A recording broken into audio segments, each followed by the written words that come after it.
Assalamualaikum warahmatullahi wabarakatuh.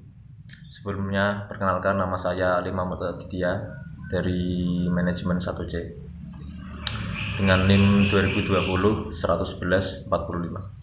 Saya di sini akan menjelaskan tentang Islam tentang gender dan seks.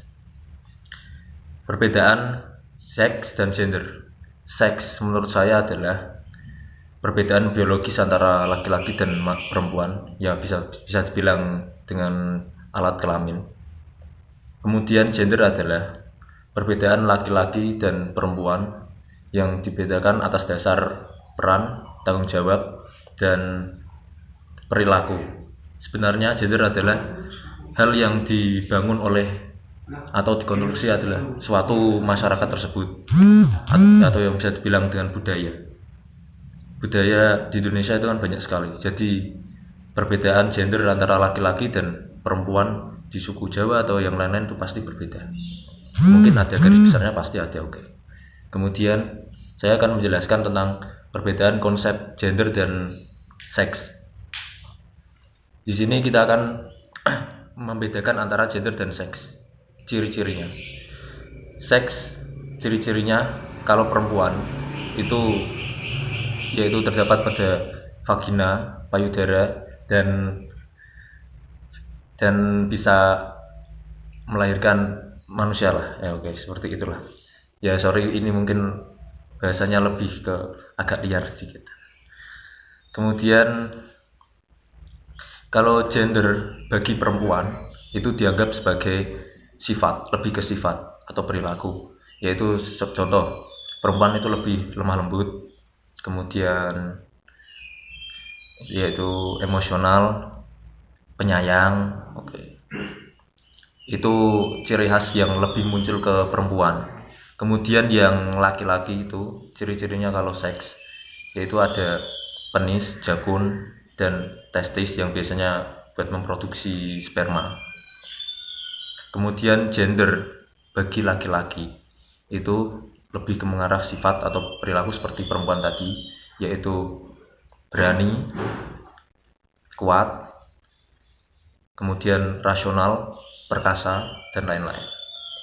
Oke, itu singkat mengenai konsep gender dan seks. Kemudian gender menurut perspektif Islam. Jadi di dalam Islam kita diajarkan toleransi antar sama. Islam juga mengajarkan tentang kesetaraan dan keadilan di berbagai peran, baik laki-laki dan perempuan, di ranah domestik maupun publik. Menurut saya, di ranah domestik itu mungkin di rumah. Jadi kalau seumpama suami istri, contoh perilaku, ini kan gender lebih ke perilaku. Jadi di rumah itu kan biasanya perempuan lebih dipandang seperti itu, tugasnya di dapur mengurus anak seperti itu. Kalau laki-laki lebih bekerja di mengambil jabatan-jabatan di dalam masyarakat seperti itu. Itu menurut saya secara domestik. Kemudian dalam Al-Quran juga menegaskan bahwa perempuan dan laki-laki mempunyai persamaan tanggung jawab dan konsep pahala dosa. Dengan kata lain, hak dan kewajiban perempuan dan laki-laki sama. Ini maksudnya kalau kita di ranah publik, jadi perempuan sama laki-laki itu perannya sama. Jadi kalau perempuan, contoh kalau perempuan masuk di politik, oke, bisa, dan laki-laki juga bisa. Tapi kalau kita bilang seperti tadi secara domestik itu mungkin berbeda. Tapi sebenarnya hal itu kan terbentuk karena konstruksi masyarakat itu sendiri. Jadi dari budaya dulu nenek moyang turun temurun kalau perempuan itu seperti itu, yang biasanya mengurus anak, memasak, dan lain-lain lah di rumah. Itu kalau secara domestik. Kemudian kalau di publik, perempuan sama laki-laki itu kewajiban sama haknya itu sama. Contoh seperti tadi, masuk politik bisa, di bidang ekonomi bisa. Kemudian di sini terdapat hadis Nabi, yaitu dari Abu Hurairah radhiyallahu anhu. Saya bacakan ya. Sorry saya tidak hafal, Pak. Rasulullah sallallahu alaihi wasallam bersabda, "Sesama muslim adalah saudara. Tidak boleh saling menzolimi, mencibir, atau merendahkan. Ketakwaan itu sungguhnya di sini. Di sini itu maksudnya di hati. Itu urusan personal masing-masing.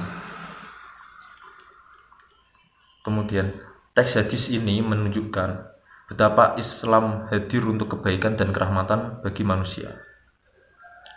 Jadi maksudnya toleransi itu tetap pasti ada dan tidak melebihkan itu laki-laki lebih baik atau perempuan lebih baik, itu tidak. Jadi maksudnya kesetaraan itu pasti ada. Kemudian ia menegaskan hak-hak dasar manusia. Islam itu maksudnya hadis itu menegaskan hak-hak dasar manusia, hak hidup atau darah, hak ekonomi atau harta, kemudian hak sosial atau kehormatan. Itu Islam gender menurut perspektif Islam. Kemudian konstruksi sosial budaya gender dalam masyarakat. Perbedaan gender antara laki-laki dan perempuan melalui sebuah proses yang panjang pastinya. Proses sosialisasi, kebiasaan, kebijakan publik, maupun konstruksi sosial budaya itu tersebut. Jadi yang seperti saya jelaskan tadi. Jadi gender itu biasanya lebih ke konstruksi masyarakat itu sendiri. Jadi memang dari dulu seperti suku Jawa contohnya, perempuan itu lebih baik ya di rumah terus mengurus sana. Tapi dengan berkembangnya zaman, berjalannya waktu kan pasti hal seperti itu pasti berubah.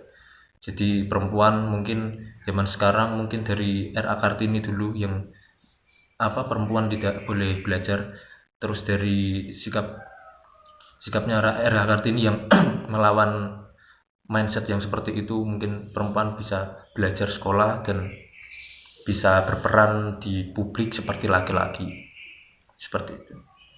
Ya, itu yang mungkin saya bisa jelaskan hari ini. Kurang lebihnya mohon maaf kalau ada kata-kata saya yang kurang jelas, maksudnya kurang lancar dalam menjelaskan hal ini, saya mohon maaf. Wassalamualaikum warahmatullahi wabarakatuh.